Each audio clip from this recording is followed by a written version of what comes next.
Hi! Hello! New Day Rock here. So, may ginawa akong video. So, inedit ko to. Ang title ng video na to ay Bakit may yumayaman at bakit may naghihirap? So, mindset. 'Di ba? Ano ba yung mindset ng mayayaman sa mindset ng mga mahihirap? 'Di ba? So, etong inedit kong video, panoorin mo to kasi sangkatutak ang matutunan mo dito. Okay mga kaprop? So, thank you. Watch this.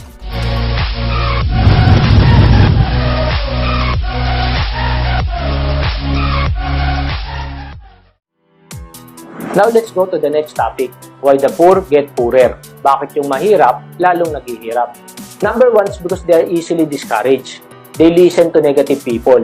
Kapag sinabi sa kanila na huwag kang sumali dyan, racket yan, lokohan yan, nakikinig sila. Kapag sinabi sa kanila dyan, naku, galing na ako dyan, walang mangyayari sa'yo dyan. Alam niyo po sa akin, sinabi yan eh. Pero sabi ko, tamad ka kasi, masipag ako. Walang mangyayari sa'yo, pero sa akin may mangyayari. Hindi po ako nakinig sa kanila. That's the reason naging successful ako. Alam niyo po, let's look at these people na sobrang successful.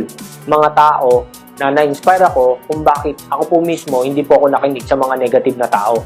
Sabing ganun, we don't like their sound and guitar music is on the way out.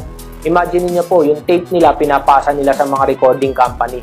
200 recording companies dininay sila. Sabing ganun, laos na gitara, hindi na kayo sisikat. Hindi maganda yung tugtog nyo. And sino po sila? These are Beatles. What if nakinig po sila sa mga taong nag-discourage sa kanila?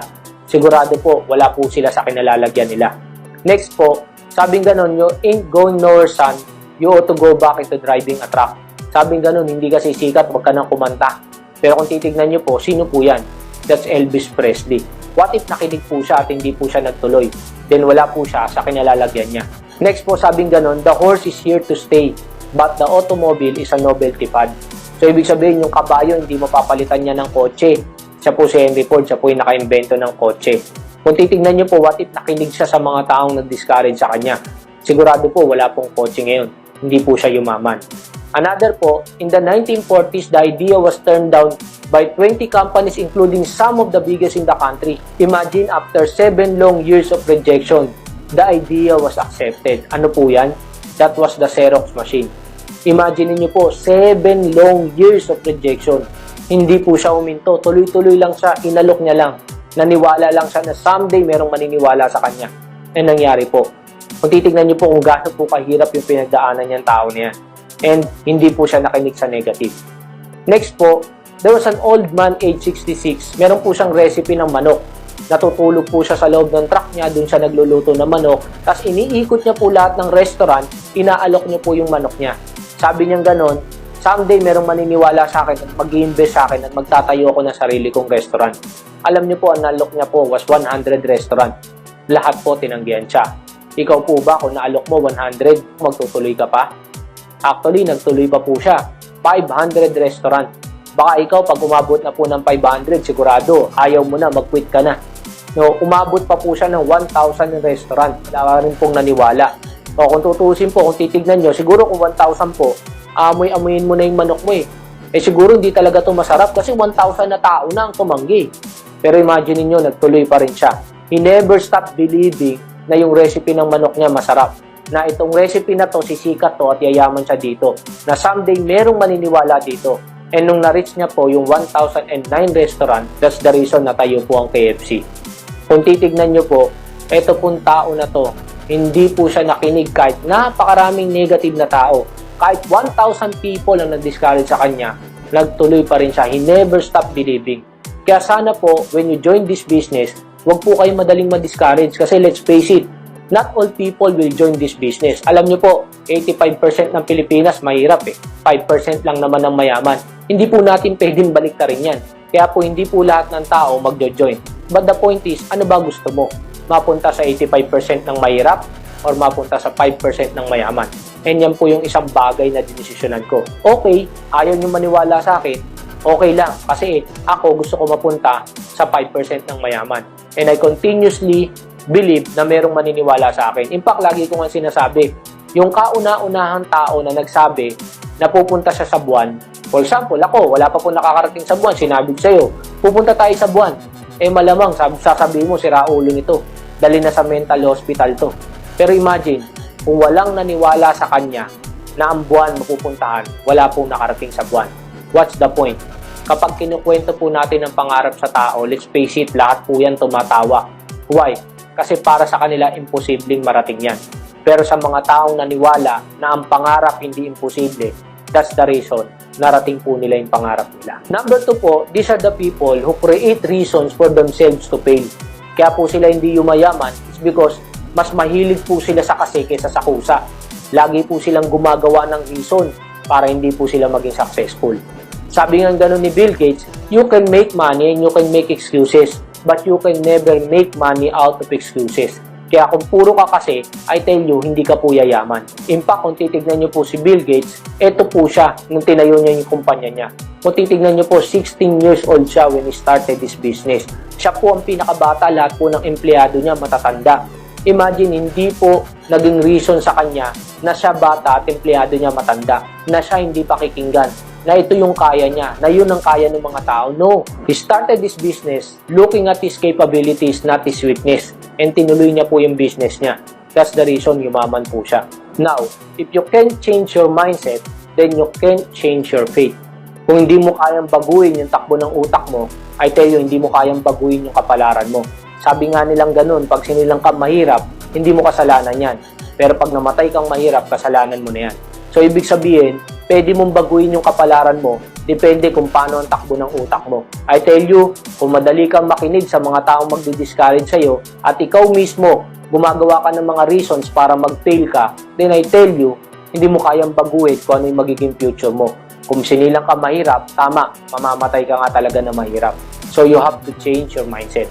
Ano po ba yung mga common objection na laging sinasabi o reason ng mga tao? Now, one of the common objection kaya ang mahirap namamatay ng mahirap is because kapag may nakita po silang isang opportunity or isang business, ang lagi nilang sinasabi, wala akong pera. Yan po ang lagi nilang sinasabi. Now, katulad po ng lagi kong sinasabi, ang pinagkaiba ng mahirap sa mayaman is because magkaiba lang po sila mag-isip. A lot of people, kaya po sila namamatay ng mahirap, ang sinasabi nila, I can't afford it. Wala silang pera. No? Tinatapos na po nila kagad doon. Yung mayayaman naman, nag-iisip po ng paraan. How can I afford it? Yan po ang ginagawa nila. That's the reason namamatay po sila ng mayaman. Well, in fact, kung ikaw yung tao ngayon na wala kang pera or wala kang 10,000 or 20,000 sa bulsa mo ngayon, the more na dapat kang mag-join sa business na to. Bakit? Kasi pag isa sa pamilya mo nagkasakit at tinakbo mo sa ospital, I tell you ang hahanapin sa'yo down. Eh kung wala kang pera, mamamatay yung isa sa pamilya mo na wala kang magagawa. I could still remember nung tricycle driver ako na tinakbo ko sa nanay ko sa ospital, ang hinahanap sa akin ng down. Pero I was so thankful sa kinalagyan ko na yun. Why? It's because dahil dyan nabuksan ang isip ko, mahirap maging mahirap. Pag mahirap ka, yun ang bagay na kakasadlakan mo. And that's the reason sabi ko, pag nakakita ko ng opportunity para magbago buhay ko, then I will grab that opportunity. Well, in fact, kung titignan nyo po, marami pong negosyante nangungutang. Marami pong Pilipino, kaya po sila namamatay ng mahirap. Ang ginagawa po nila, nangungutang sila para bumili ng cellphone. Makikita mo, naka-iPhone. Pero pag inaya mo sa business, bumili ng cellphone na worth 30-40,000, pero sa business, walang pera. Kung titignan mo, ang pinagkaiba ng Chinese sa Pinoy, yung Chinese, nag-i-invest sa business. Yung Pinoy, nag-i-invest sa gastos po, hindi sa business. Now, kung titignan niyo po si Gokong Wei, imagine niyo po, siya po mismo, nung time na nalugi siya, nagpapasalamat siya kasi pinautang siya ng China Bank ng 500,000 para makapag-start uli ng business niya. Kung titignan niyo po to, negosyante, nangutang po para sa business, hindi po para sa luho. Well, in fact, minsan nga po kapag ka sa seminar, tinatanong ko po yung mga tao, kung meron akong Pajero at ibebenta ko ng 10,000 pesos, brand new na Pajero, bibilin mo ba o hindi? Karamihan po sasagot, bibilin ko po. Sabi ko, kanina wala kayong pera, ngayon may pera ka na. Bakit? Kasi naintindihan mo, malinaw na malinaw. Kapag ang Pajero, binili ko 10,000, may bebenta ko yan, milyon, tubo ako. Now, magsasabi ka lang na wala kang pera kapag hindi mo naintindihan yung isang negosyo. Well, kung alam mo na negosyo yan at alam mo yayaman ka, bakit hindi ka mag-invest? Bakit sasabihin mo wala kang pera? The more na dapat kang gumawa ng paraan. Kasi kung titignan niyo po, people na mahirap, kaya po sila namatay na mahirap, because poor people are people who are afraid to take risk. Sila po yung takot na mag-risk. Baka malugi. Hindi pa po nag-i-start, malulugi na. And alam niyo po, you have to spend money to earn money. Kung gusto mong kumita ng pera, dapat mag-spend ka ng pera. Yan po, hindi ko po makalimutan yan dahil isa po yan sa sinabi sa akin ng Chinese. Kung gusto mong kumita ng pera, mag-spend ka ng pera. Kasi kung titignan nyo po, ihanap nyo po ako ng isang negosyo na hindi po namuhunan. Wala po kayong makikitang ganun. And ngayon po, kung wala ka ng pera at wala ka pang paraan, I tell you, mamamatay ka talaga ng mahirap. Now, another reason po na sinasabi nila, hindi ko linya yan. Ganyan-ganyan po sinabi sa akin ng mga klasiko. Sabi nila, pare, engineer tayo, hindi natin linya yan. Imagine mo, hawak ka, soap, juice, kape, magbebenta, hindi ko linya yan. Biniro ko pa nga po, sabi ko, hindi ko talaga to linya. Kasi ang linya ko, Sangandaan Divisoria. Kasi nung bumabiyahe pa po ako ng jeep. Pero let's face it, simple lang naman sinabi ko eh. Aanin ko po na gusto ko ang ginagawa ko or linya ko ginagawa ko kung hindi ko naman nakukuha yung gusto ko. Ang sabi ko, lilinyahin ko na hindi ko linya, basta importante makukuha ko gusto ko. Simple lang naman eh. Ikaw na nanonood ngayon, kung ikaw mismo nakukuha mo yung mga pangarap mo or yung mga bagay na gusto mo sa sarili mo at sa pamilya mo dyan sa linya mo, then good for you. Pero kung hindi mo nakukuha dyan, then the more na dapat, wag mo nang linyahin yan. Try mo naman yung ibang linya, baka sakali makuha mo yung pangarap mo. Kasi I tell you, darating po yung time kapag hiningi na ng sitwasyon at ang pamilya mo na ang pinag-uusapan, I tell you, iiwanan mo po yung linya mo. That's the reason, marami po mga teacher na dati gusto po nila yun, linya nila yun. Pero on the long run po, since hindi na po nila mabuhay yung pamilya nila, ano po ginawa? Nagpunta sa Hong Kong, Singapore, nag-domestic helper. Hindi na po nila linya. Well, in fact, meron nga po akong kaklase, engineer. Yan po yung isa sa taong nagsabi sa akin na parang hindi ko yan linya. Pero on the long run po, nag-abroad din. Tigawali sa Disneyland, 150,000 ang sahod. Kung titignan nyo po, malayo na sa linya yun. Engineer ngayon, tigawalis. Pero the point is, hiningi na ng sitwasyon. Kailangan mo nang mabuhay ang pamilya mo. Magkaroon ng magandang kinabukasan. Kaya dumating yung point, pinili mo rin yung hindi mo linya. Kasi pamilya na po ang pinag-usapan. Now, another reason na sinasabi po nila kung bakit sila mahirap, wala akong gaanong kakilala. Mahihiyain kasi ako. Well, okay, hanap mo ako ng business na lahat po ng bumili sa kanila was mga kakilala nila. Well, in fact, kung puro kakilala lang po nila ang bumili sa business nila, sigurado po hindi po sila yumaman. Kaya nga di ba po, katulad po ng kinuwento ko po, na yung may-ari po ng mineral water station, pag hindi siya makabenta sa store niya, siya mismo nagbabike siya, nag-iikot-ikot siya sa mga subdivision para mag-ipit ng flyer. Imagine niyo po, makakakilala niya po ba yun? Hindi. Why? Kasi kung gusto mong kumita sa business mo, maghahanap ka ng mga tao, ng mga customer kahit hindi mo nakakilala. Jollibee, puro kakilala niya po ba bumili sa kanya? Well, in fact, nung inaalok niya nga yung franchise, di ba, karamihan po ng mga kakilala niya, pinagtawanan siya. Kaya nga po ngayon, doble o triple po ang babayaran ng mga kaibigan niya kapag nag-franchise. Lalo na po yung mga nagtawa sa kanya. Dahil nung time na nag-start siya, hindi po naniwala yung mga tao na yun. Kaya ako po, hindi po enough reason na wala kang gaano kakilala or mahihiyain ka. Kasi lalo na po ngayon. Why? Kasi meron na po mga social network. Meron na pong Facebook, may Twitter na, may Instagram. Kung yan po ginagamit mo para makipagkaibigan or mag-post ng mga kaartihan mo na hindi naman nagbabago buhay mo, this time gamitin mo na yung social network para sa ganitong business, mag-post ka na this time negosyo. Alam nyo po, napakaraming tao na yumaman ngayon sa Facebook, ang Instagram. Bakit? Kasi po ginamit po nila sa pagbi-business. Hindi po nila ginamit sa kaartihan or pagpo-post ng mga walang kwentang bagay at nag-aaksaya lang po ng oras pero hindi naman nagpupudos ng pera. You have to change your mindset. Your time is important. Gamitin mo sa bagay na kikita ka. Another reason po na sinasabi nila, simpleng buhay lang gusto ko. Baka kapag yumaman ako, yumabang ako. I tell you, wala ka pang pera, mayabang ka na. Kaya kung yayabang ka, kung mayaman ka, it's because nung wala ka pang pera, mayabang ka naman na talaga eh. Attitude mo na talaga yun. Now, maraming tao yun nga ang sabi, ang gusto nila simpleng buhay lang. Alam nyo guys, hindi ko makalimutan yung sinabi nung napanood ko. Sabi niya gano'n, iba ang buhay kapag nasa taas ka. Kasi kapag nasa taas ka, anytime pwede kang mag-fishball, pwede kang mag-isaw. Pero kapag ikaw nasa ilalim ka, bukas hindi ka pwede mag-kotse. Irreversible yun. Ako po, ang gusto ko, ang forma ko po, kung makikita niyo po ako dati, simple lang po ako, naka-short, naka-t-shirt lang ako. Kasi why? Mas gusto ko po titignan ako mula ulo hanggang paa. Pero let's face it, mas malaki po kinikita ko sa inyo. Teka lang, nakakotse ako. Now, anong point ko? Kahit kumikita ka ng malaki, kung gusto mo mamuhay ng simple, pwede. Pero kapag kumikita ka ng maliit, kahit gusto mo maging marangya, hindi uubra. Irreversible po yun. What if gusto ng anak ko maglakad? Okay lang, at least may kotse kami. Kung sabihin man sa akin ng anak ko, Papa, ayoko magkotse, maglakad lang tayo, at least pwede. Ang mahirap, yung sobrang lakas ng ulan, tapos kasama mo pamilya mo, namamasyal kayo, tapos ang hirap sumakay, tapos wala kayong kotse. Tapos ang sasabihin sa'yo, Papa, nakakaingit sila, no? Sila may sasakyan, tayo wala. Napakasakit sa loob po nun. In fact, yung nagsha-shopping nga lang po tapos ituturo ng anak mo yung chocolate. Tapos pagkakita mo ng presyo, sasabihin mo, ay anak, may langgam. Kasi hindi mo kayang bilhin, kaya sinabi mo, may langgam. O kaya magtuturo siya ng laruan, no? Ng teddy bear, ganito kalaki. Ay anak, delikado yan, baka mabagsakan ka. Ito lang teddy bear nito. Why? Kasi yun yung mas mura. Alam niyo po, bilang family man, alam ko, masakit sa loob natin na hindi natin kayang bilhin yung gusto ng anak natin. Yun nga po yung reason kung bakit minsan nag-a-abroad tayo Gusto natin kumita na malaki para mabigay natin yung pangarap natin para sa pamilya natin. Kasi masarap sa loob natin na nabibili natin yung mga bagay na gusto nila. Another po, kung tatanungin po natin yung anak natin kung saan niya gustong isilang, sa mahirap ba o sa mayaman na pamilya, I tell you, huwag niyo na pong tanungin. Kasi alam niyo na po ang magiging sagot niyan. Alam niyo po, ang bata po yan ang pinakamatiisin sa buong mundo. Kahit saan mo pag-aralin, mag-aaral. Kahit saan mo pakainin, or kung ano man ay pakain mo, yun ang kakainin. Kahit ano ipasuot mong damit, yun ang susuot.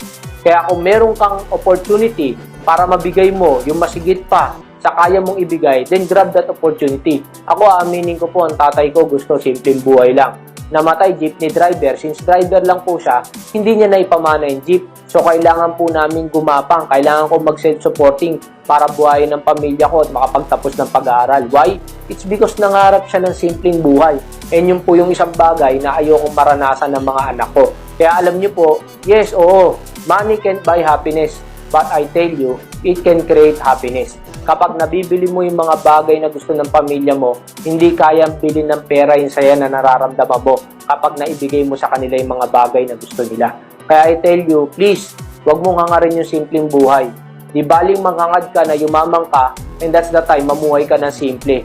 Wala pong problema doon kasi pwede mong gawin yun kapag ka kumikita ka ng malaki. Another reason naman na sasabihin nila sa'yo, kikita ka naman sa akin sagutin mo na lang membership ko. Yan po yung sinasabi ng iba. Unang-una, paano ko tutulungan yung mga taong di kayang tulungan ng sarili nila? Yan yung mga taong palasa. Imagine niyo po, wala silang ginawa kundi umasa na lang na lahat magiging madali para sa kanila. Now, di ba po katulad ng sinabi ko kanina, yung mayaman, kaya sila lalong yumayaman, it's because they're using other people's time and ability and other people's money. That's the word goes. Imagine, kaya nga pag nag-apply ka ng trabaho, oo, pinapasahod kita, kumikita ka. But the point is because mas malaki ang kinikita ko sa time and ability na binibigay mo. Di ba ganun po talaga? So, ibig mo ba sasabihin mo sa may-ari ng kumpanya pag nag-apply ka, since kikita naman po pala kayo sa akin kapag nagtrabaho po ako sa inyo pwede ba kayo na po lumakad ng NBI ko, police clearance ko, etc. Kayo na po magbigay ng pamasahe pagkain ko everyday kasi kikita naman kayo sa akin? Or parang kung ako po, bibili po ako ng franchise ng Jollibee, sasabihin ko sa may-ari ng Jollibee, kikita ka naman sa akin kapag ka nagtayo ako ng franchise ng Jollibee. Ba't pa ako magbabayad ng franchise? Ganun po ba? Kaya kung titignan nyo po, yung mga taong nagsasabi niyan, yan yung mga taong makikitid ang utak. Yan yung mga taong ang utak, hindi utak negosyante. That's the reason wala pong nagbabago sa buhay nila. Kaya sana po, ikaw na nanonood nito, please, try to change your mindset kung gusto mong baguhin yung kapalaran mo. Kung gusto mong yung future mo magbago buhay. Huwag kang maging utak empleyado. Maging utak negosyante ka. Another po na sinasabi nila, naku, may produkto pala yan. Magbebenta ako, yak, kadiri. Yan po ang sinasabi nila. Guys, yung number 1 po na pinakamayaman tao kaya yumaman yan because may produkto yan. Diba? Ang produkto niya po, Windows. Sabi niya ganun, kung lahat ng mga tao sa buong mundo mabentahan ko ng isang software na to, yayaman ako. May produkto po ba o wala? Meron, hindi po siya nandiri. Another po, Steve Jobs. Kung mapapanood niyo po yung movie niyan, ang naimbento po nila, keyboard na kinakabit sa TV, nagiging computer. Inaalok po nila yan. Imagine niyo po, ang sabi ba ni Steve Jobs, yak, kadiri. Oh, that's the reason, mayaman sila. And ngayon po, yung number 2 na pinakamayaman tao sa buong mundo, yung may-ari po ng Sara, damit ang produkto. Yak po ba yan? Teka lang, may-ari po ng Sara yan. Dito po sa Philippines, kung titignan po natin si Henry C, di ba katulad po ng sinabi ko kanina, pag hindi po siya makabenta ng sapatos, naglalako siya ng sapatos. Ibig sabihin pala kung nakatok ni Henry C ang bahay mo at binebentahan ka ng sapatos, ang sasabihin mo, yak, kadiri, nagbebenta ng sapatos. Teka lang, sandali. Hindi mo alam yan ang future na may-ari ng SM. Even po yung may-ari ng Robinsons, nagbabike po yan, nagtitinda ng sabon at kandila. Ibig sabihin ba, yak and kadiri sila? Kaya kung titignan nyo po, most of the Filipinos, takot na takot sila pag may produkto. Kaya nga namamatay sila ng mahirap. Ang gusto pa nila, salihan, yung mga company na mag-i-invest lang ako. Ang pera ko tutubo. Hindi ako magbebenta ng produkto. Walang produkto. That's the reason na scam ka. Kasi nga, ang gusto mo, walang produkto. Ayaw mo magbenta, etc. Well, dapat, hindi mo pandirihan ng produkto. Dapat nga matuwa ka. Kasi simple lang naman eh. Kapag ginagawa mo yung ginagawa ng mayaman, yayaman ka. Ganun lang po kasimple. Another reason po na sinasabi nila, kumikita ka na pala bakit ka pa nagre-recruit? Na kung titignan nyo po, maraming tao, ganyan din po mag-isip.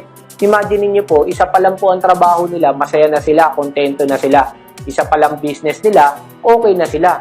Ibig bang sabihin, yung Jollibee, dahil mayaman na sa Jollibee, mag-stop na siya. Ba't ka pa mag-o-open ng Greenwich, Chowking, etc.? Mayaman ka na nga sa Jollibee. Ganun po ba dapat ang thinking? Yan po ang thinking ng mga taong mahirap. Henry C po, di ba meron na siyang SM? Ibig sabihin ba, porket mayaman na siya sa SM, dapat hindi na siya mag-Bangko de Oro, SMDC? Again, iba po ang utak ng mayaman sa utak ng mahirap. Yung taong nag-iisip po niyan, yung mga taong utak mahirap. You have to change your mindset. Kung gusto mong umasenso, hindi pwedeng umasa ka sa isang trabaho mo. Hindi pwedeng umasa ka sa isang negosyo mo. Another po na reason na sinasabi nila, baka mas scam ako. Guys, nung nag-aral ka at nagtrabaho ka, imagine 6 years sa elementary, 4 years sa high school, 5 years sa college. Dapat pag graduate mo, malaki kita mo. Tapos pagka nagtrabaho ka na, saka mo malalaman, maliit pala kita mo. Di ba na-scam ka din? And imagine, 10 years or 30 years ka na sa work na pinagtatrabaho mo, may nagbago ka na ba? Di ba wala pa rin nagbago? Ibig sabihin, everyday kang na-scam sa bagay na ginagawa mo. Yan ang totoong scam.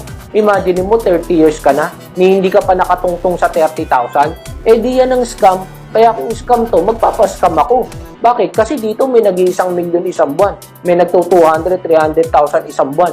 Kaya kung scam to, di magpa-scam na lang ako kesa naman na-scam din ako sa bagay na ginagawa ko. Another, rich people are not afraid to take risks. Alam niyo po, yan ang challenge ng ibang tao. Nung kausap ko yung mga klase ko, anong sabi nila? Pare, safe na ako dito, okay na ako sa engineer kasi dito fix ang income ko.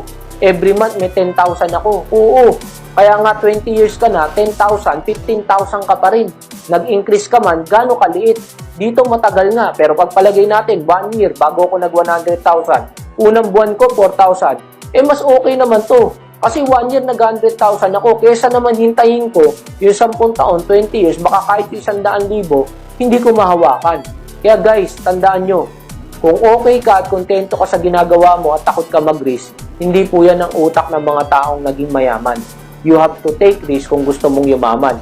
Well, in fact, yung number 3 na pinakamayaman tao sa buong mundo, yumaman po siya dahil siya yung tao na gustong-gusto niya po ng risk. Ang negosyo niya po was stock market, investment. Well, pag nasa investment ka po, stock market, yan po yung game of risk. Pero imagine niyo po, that's the reason yumaman siya. Kaya po yan ang utak ng negosyante. Hindi po yan takot mag-risk. Well, in fact, pag nagtayo ka ng business, imagine niyo po, lahat po ba ng nagtatayo ng hardware, yung mayaman? Di ba meron po nagsasara? Ibig bang sabihin, yung mga nagsara na scam sila? Kung titignan nyo nga po may-ari ng Figaro nung in-interview siya Sabing ganun, ilang business ang tinayo mo? Sabi niya, 10. Ilan ang kumita? Sabi niya, Figaro lang. So, ibig sabihin ba, yung siyam na tinayo niya nung hindi siya kumita, na-scam siya? Even yung mang-inasal po, pag nabasa niyo po bibliography niyan, ang dami niya pong negosyong tinayo. Pero ang kumita po, mang-inasal, doon po siya pumutok talaga. Ngayon pa lang po siya uli nag-open ng ibang business like City Mall. O imagine niyo po, ibig sabihin po ba nung nagnegosyo sa dati na nalugi, na-scam siya? Hindi po. Nag-risk lang po siya. And pag nag-risk ka, part po na pwede kang nalugi, pero pwede ka rin kumita. Kung masipag ka naman, matyaga ka, at aaralin mo yung mga bagay na gusto mong pasukin o negosyo, I tell you, yayaman ka. Yun na lang po ang kagandahan sa business na to. Kasi sila po, mayaman sila. Malugi man ako sa siyam na business, okay lang kasi may pera pa ako. Yung mga tao pong kagaya natin. Kaya nga po, nagpapasalamat ako sa Diyos, lumabas yung mga ganitong business. Kasi malugi man ako, maliit na halaga lang, kaya ko pa uling bumawi. And in fact, kung titignan nyo po, kapag nalugi ka, hindi ka dapat matakot. Dapat nga maging masaya ka eh. Kasi ang importante po, hindi yung perang nalugi.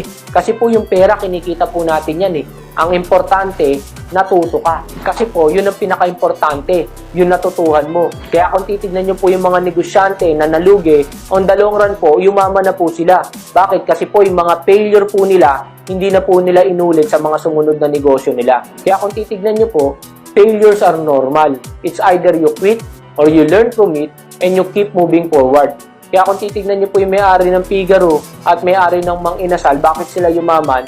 It's because inaccept nila na normal lang yung failure eh. Ang importante, natuto sila doon at hindi sila nag-quit, nagtuloy sila. That's the reason po, yumaman po sila. Sabi nga po ng may-ari ng Jollibee, if you dream big and put your dreams into action, you will indefinitely make mistakes. But don't be scared to make mistakes. Just be quick to recognize them and learn from them as fast as you can. Even po ang may-ari ng Jollibee, sobrang yaman na po niyan eh. Pero nung tinayo niya po yung Bingo na convenience store, lugi din naman po, sinara niya eh.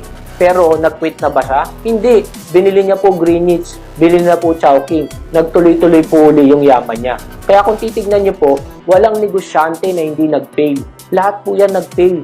Ang kinaibahan lang po ng mga negosyante na yumaman, it's because sila po yung mga tao na nagtuto at hindi po nag-quit, nagtuloy. Kaya po kung na-scam ka, alam mo, proud pa po ako sa'yo. Why? Kasi nga po yung ibang tao alam nila pwede silang yumaman sa loto. Pero kahit nga tumaya ng loto, hindi nila magawa. Ikaw, nalugi ka nga. Oo, na-scam ka nga. But the point is, hindi ka natakot to take the first step na mag-try. Ang importante, nalugi ka, pero natuto ka. That's the reason, this time, kapag napunta ka na sa tamang negosyo, that's the time magagamit mo po lahat yung natutuhan mo para yumaman ka. Another po na reason na sinasabi nila, wala akong time. Busy ako. I tell you, saan ka busy?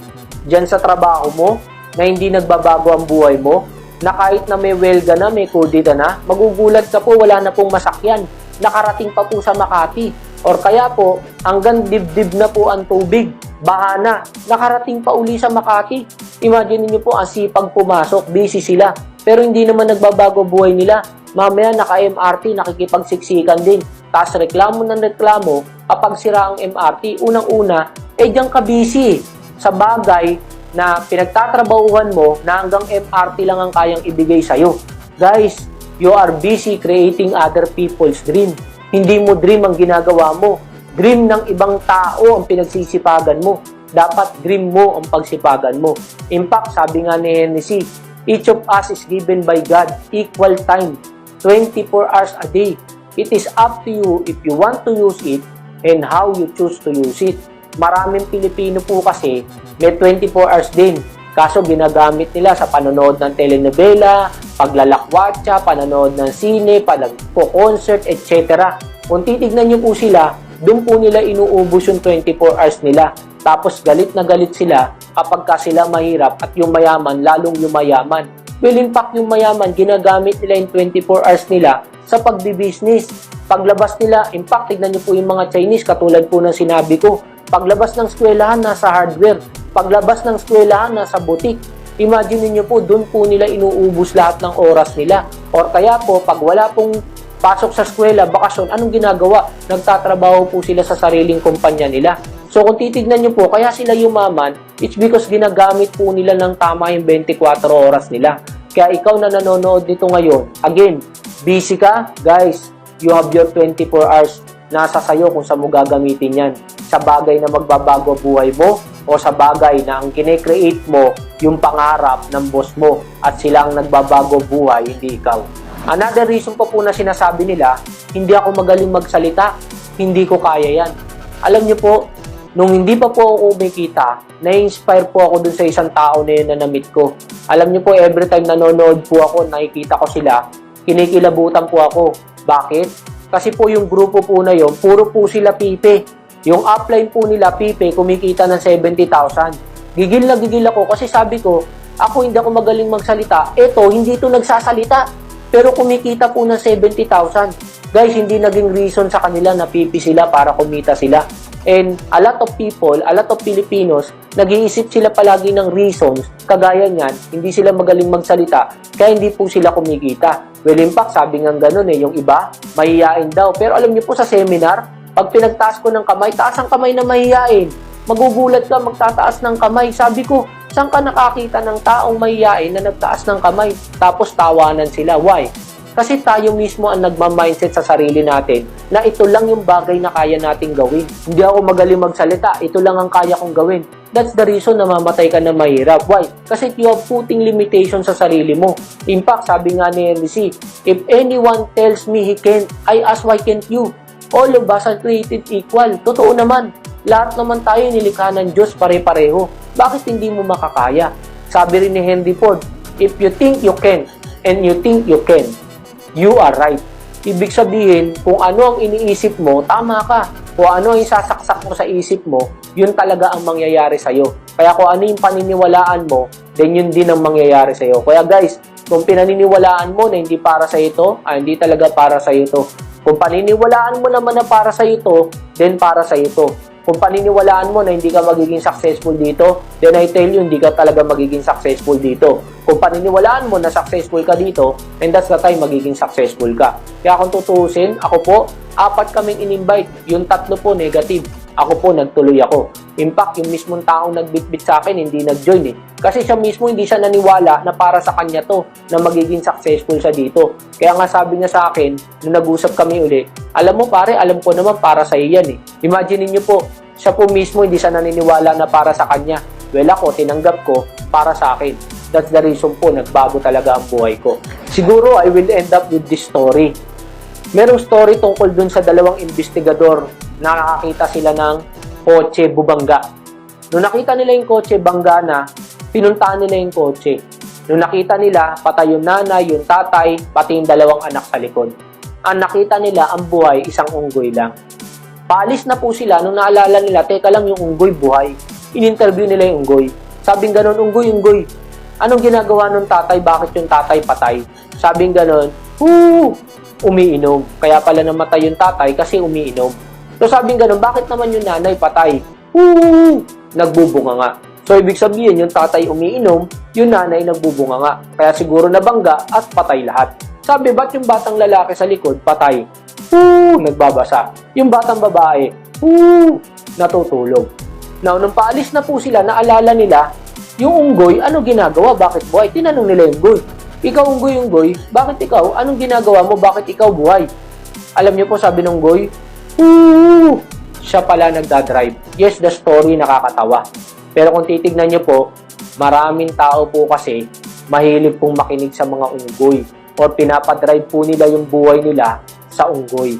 2 po yan eh. External saka internal. Ibig sabihin ng external, yan yung mga taong nagdi-discourage sa'yo. Kapag ka nakinig ka sa kanila, I tell you, pinadrive mo yung buhay mo sa kanila. Kaya ako po, dinidiscourage ako. I tell you, hindi ko po sila pinakinggan. Bakit? Pag isa sa pamilya ko nagkasakit, hindi mo kayang ipagamot.